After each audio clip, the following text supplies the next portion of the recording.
Hi everybody, welcome to Art with Jim. Today we are going to be learning about David Hockney and his point of view. What does that mean exactly? Well, let's first look at the artist. David Hockney is an English pop artist and became famous in the 60s.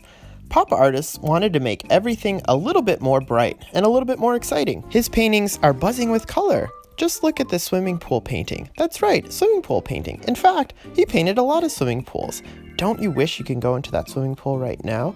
I think that's the effect. You look at his paintings and you just want to be there. So if you like paintings about color, David Hockney is your guy. You know, when we first start making art as little kids, everybody just uses all the colors. And then somewhere near adulthood, we stop. But you know what? David Hockney never stopped using all of the colors, and that's his point of view. So what is David Hockney up to today? Well, he paints every day, but not on paper, on his iPhone. That's right, on his iPhone. And he sends his friends fresh flowers every day. So keep going, David Hockney. Don't let anything slow you down. All right, so let's make our own paintings in the style of David Hockney and get our supplies together.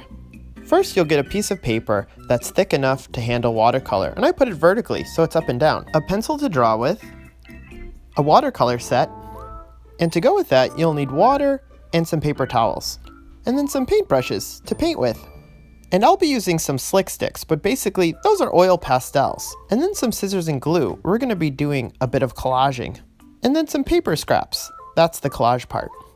Okay, let's get started. First, let's look at the inspiration. This is called Mount Fuji and Flowers, taken from a postcard of Mount Fuji in Japan. He didn't look at the real Mount Fuji, he looked at the postcard. And I'll be looking at his art to start. So first we need to draw the background. So notice here in the background, it's just some very colorful, wavy lines. So let me start with the lines and I'll draw those with pencil. Hockney's artwork is all about color, but this background is mostly one color. It's mostly what? That's right, blue. But check out how the blue changes as we go up.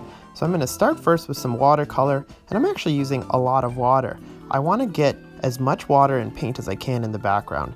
It's okay if it's a little drippy. That's kind of the point, right? It's watercolor. So for each section of blue, I'm going to make it a little bit different. Some areas will be a little darker, some will be a little lighter, and I have a couple blues here, so maybe I can change the type of blue I'm using too.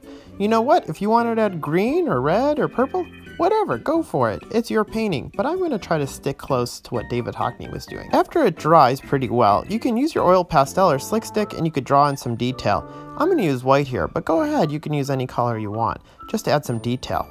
Now for the ground. Check this out. I have that scrap of piece of paper. I'm going to line that up on the bottom. That's where I'm going to have my flowers sit on top of, like a little table. So I can just trim it a little bit and then glue it on so that it fits. Remember, this is your artwork, so you can change it to be any color you want. But check that out. That blue and red look great together. Using the slick sticks, I'm going to create the effect of a ledge here. I'm using the black and then a little bit of red. Look at that, red on red, that actually works. And then a little bit of white to lighten it up. But that's not the end result. Slick sticks actually can mix with water, and when they do, they turn to paint. So let me use a little bit on my brush and then mix it all together. And look at that, it's like I'm painting. Oil pastels won't work, but slick sticks will. So for the vase, I think I'm going to use collage. So what I do is I draw out my shape of the vase, first with pencil, and then I cut.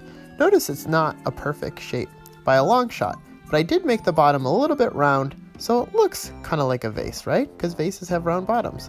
Once I decide I like that shape, I'm going to go in again with my slick sticks to add some shadow, and then again, look, red on red, and that works fine. But I have my dark, and I have my light, and then I have my in-between, which is the red. I can use my watercolor brush to kind of mix the colors together as if it were paint. Very cool. When I look at the original, it's a little lighter on top, a little lighter on the side, so I'll go ahead and add that.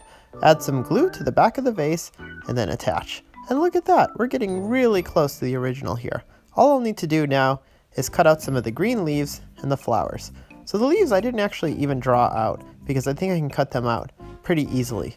Once I get 3 or 4 that I like, I'm good to go and I can decide which ones I want to use. Okay, a little glue and then I can put them in the vase. And just like that, it looks like there's an actual vase with Mount Fuji in the background. Amazing. Okay, I'm just a few flowers away from almost completing this thing. So I just take some white paper and cut out a few flowers and there we go.